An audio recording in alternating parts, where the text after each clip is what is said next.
અગિયારમાં આંતરરાષ્ટ્રીય યોગ દિવસે સરથાણા કન્વેન્શન સેન્ટર ખાતે જિલ્લા કક્ષાના યોગ દિનની ઉજવણીમાં ગુજરાત રાજ્યના વન અને પર્યાવરણ રાજ્યમંત્રી મુકેશભાઈ પટેલ ઉપસ્થિત રહ્યા હતા. તો વન મંત્રીએ કહ્યું હતું કે સમગ્ર માનવજાતને આરોગ્ય, સુખાકારી અને માનવતા તરફ દોરવાના ઉમદા હેતુથી વડાપ્રધાને સમગ્ર વિશ્વને યોગથી જોડ્યું છે. વૈશ્વિક ફલક પર 21મી જૂને વિશ્વ યોગ દિવસ નિમિત્તે સુરતના સરસાણા કન્વેન્શન સેન્ટર ખાતે ગુજરાત રાજ્ય રમતગમત યુવા સાંસ્કૃતિક પ્રવૃત્તિના વિભાગ દ્વારા આયોજિત જિલ્લા કક્ષાના યોગ દિનની ઉજવણી વન અને પર્યાવરણ રાજ્યમંત્રી શ્રી મુકેશભાઈ પટેલના અધ્યક્ષ સ્થાને કરાઈ હતી. 11મા આંતરરાષ્ટ્રીય યોગ દિવસની શુભેચ્છા પાઠવતા વન રાજ્યમંત્રીએ જણાવ્યું કે યોગ એ ભારતની પ્રાચીન સંસ્કૃતિની વિશ્વને મળેલી અમૂલ્ય ભેટ છે. તેથી સમગ્ર માનવજાતને આરોગ્ય, સુખાકારી અને માનવતા તરફ દોરવાના ઉમદા હેતુથી વડાપ્રધાનશ્રીએ સમગ્ર વિશ્વને યોગથી જોડ્યું છે. ભાષા કે સરહદોના ભેદ ભૂલીને સ્વાસ્થ્યની, શાંતિ અને એકતાના પ્રતીક રૂપે યોગ દિનની ઉજવણી થઈ રહી છે. વધુમાં કહ્યું હતું કે આ વર્ષે yoga for one earth one હેલ્થની થીમ દ્વારા સ્વસ્થ સમાજ, સ્વસ્થ પૃથ્વીના નિર્માણની રચના કરવાનું ધ્યેય છે. સ્વસ્થ ગુજરાત, મેદસ્વીતા મુક્ત ગુજરાતના ધ્યેય સાથે યોગ દિનની ઉજવણી કરવાનો હેતુ ઘર, શાળાઓ અને કાર્યસ્થળ સુધી યોગ પહોંચાડી લોકોને માનસિક અને શારીરિક સ્વાસ્થ્ય જાળવવા જાગૃત કરવાનું છે. મંત્રીએ વધુમાં કહ્યું કે યોગ જીવન જીવવાની કળા અને વિજ્ઞાન છે. સ્વસ્થ અને નિરોગી જીવન માટે નિયમિત યોગ આવશ્યક છે. યોગ શરીર સાથે મનને પણ સ્વસ્થ રાખે છે. શરીર સાથે મનની મર્યાદાઓ પર વિજય મેળવવા યોગ ખૂબ જરૂરી છે એમ જણાવતા મંત્રીએ વધુને વધુ લોકો યોગ અપનાવી સ્વાસ્થ્ય પ્રેમી બને તેવું આહ્વાન કર્યું હતું. તો આ પ્રસંગે વડાપ્રધાન નરેન્દ્ર મોદી વર્ચ્યુઅલી વિશાખાપટ્ટનમથી જોડાયા હતા અને દેશવાસીઓને મેદસ્વીતા મુક્તિ સાથે યોગ દ્વારા સ્વાસ્થ્ય તંદુરસ્તીનો પ્રેરણા સંદેશ આપ્યો હતો.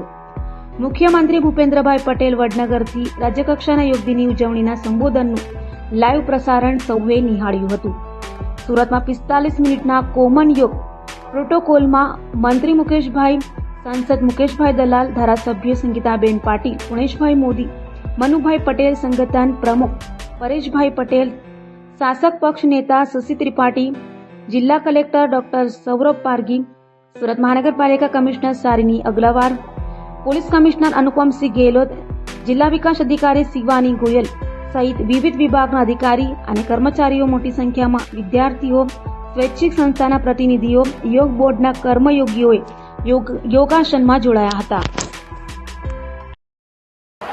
मेरा नाम जानवी सिंघानिया है. मैं 8th स्टैंडर्ड में अग्रवाल विद्या विहार में पढ़ती हूँ.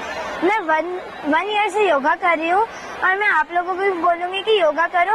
उससे हमारा स्टडी में फोकस बढ़ता है, हमारा पढ़ाई में ज़्यादा मन लगता है, हमारी बॉडी शांत रहती है और हम फुल डे एनर्जेटिक रहते हैं. तो आप सब भी रोज़ योगा करना. Thank you.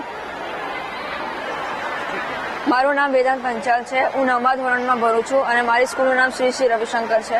છેલ્લા 1 વર્ષથી હું યોગા કરું છું. મને ભણવામાં કોઈ સ્ટ્રેસ નથી આવતું. એ એનર્જેટિક ફીલ કરે છે ને ઘણી વસ્તુમાં કામ આવે છે.